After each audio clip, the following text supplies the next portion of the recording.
In this short tutorial, you will learn how to find the hotspot password on your iPhone. A hotspot lets you share your phone's internet connection with other devices. Sometimes, you may need to give the password to a friend or another device. It's easy to find this password in just a few steps. To get started, open up the Settings app on your iPhone and then tap Personal Hotspot. Now that you're in Personal Hotspot settings, you'll see an option labeled Wi-Fi password. This is where you can find your current hotspot password.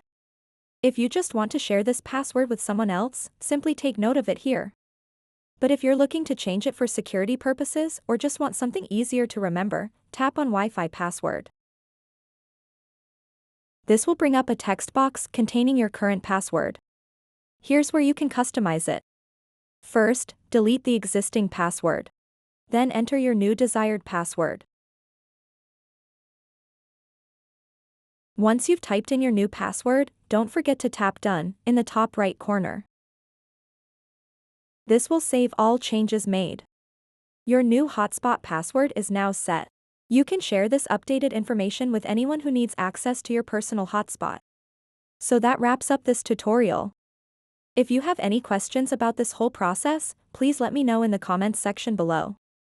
And if this video helped you out, please give it a big thumbs up and subscribe to this channel for more tutorial videos like this one. Thank you so much for watching and have a good day.